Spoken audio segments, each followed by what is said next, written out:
দুই দিনের সফরে যুক্তরাষ্ট্রে অবস্থান করছেন ভারতের প্রধানমন্ত্রী নরেন্দ্র মোদী। গতকাল বৃহস্পতিবার হোয়াইট হাউসের ওভাল অফিসে দুই নেতা বৈঠক করেছেন। বৈঠক শেষে তারা সংক্ষিপ্ত প্রেস ব্রিফিং করেছেন।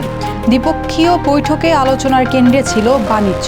যুক্তরাষ্ট্রের প্রেসিডেন্ট ডোনাল্ড ট্রাম্প উভয় দেশের অর্থনৈতিক সম্পর্কের ন্যায্যতা ও পারস্পরিক সহযোগিতায় জোর দিয়েছেন। বৈঠকে বাণিজ্য ঘাটতিরা, শুল্ক নীতি প্রতিরক্ষা, চুক্তি ও অভিবাসন নীতি নিয়ে আলোচনা হয়েছে, এমনটাই দাবি করছে বার্তা সংস্থা এফপি।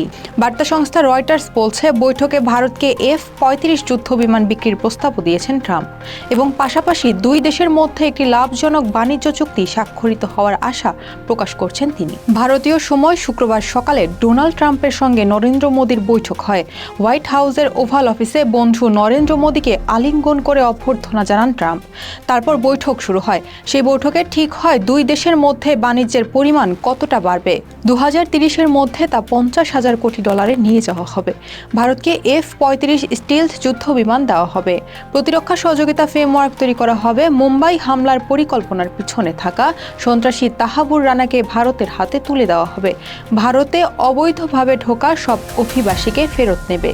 ট্রাম্প মোদির বৈঠকে উঠে এসেছে বাংলাদেশের সাম্প্রতিক প্রসঙ্গ।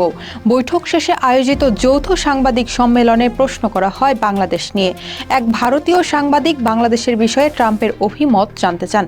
পাকিস্তানি বাংলাদেশের সরকার পরিবর্তনের সাথে বাইডেন প্রশাসনের সম্পৃক্ততা ছিল বলেও দাবি করেন তিনি। জবাবে ট্রাম্প বলেন, বাংলাদেশের ক্ষেত্রে ডিপ স্টেটের কোনো ভূমিকা ছিল না যুক্তরাষ্ট্রের।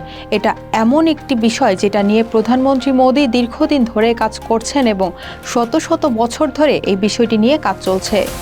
আর এই বিষয়টি প্রধানমন্ত্রী মোদীর হাতেই ছেড়ে দিয়েছেন ট্রাম্প। তবে বাংলাদেশ সম্পর্কিত প্রশ্ন এড়িয়ে যান প্রধানমন্ত্রী মোদী।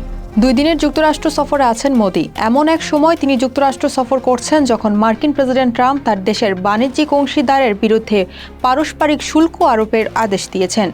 মোদীর সঙ্গে দ্বিপক্ষীয় আলোচনার আগে ট্রাম্প বিশ্বব্যাপী মার্কিন বাণিজ্যিক অংশীদারের উপর বিস্তৃত পরিসরে নতুন শুল্ক আরোপের বিষয়টি নিয়ে কড়া নির্দেশনা দিয়েছেন ট্রাম্প। তিনি সতর্ক করে বলেছেন, আগামী 1 এপ্রিলের মধ্যে কার্যকর হতে পারে এই শুল্ক।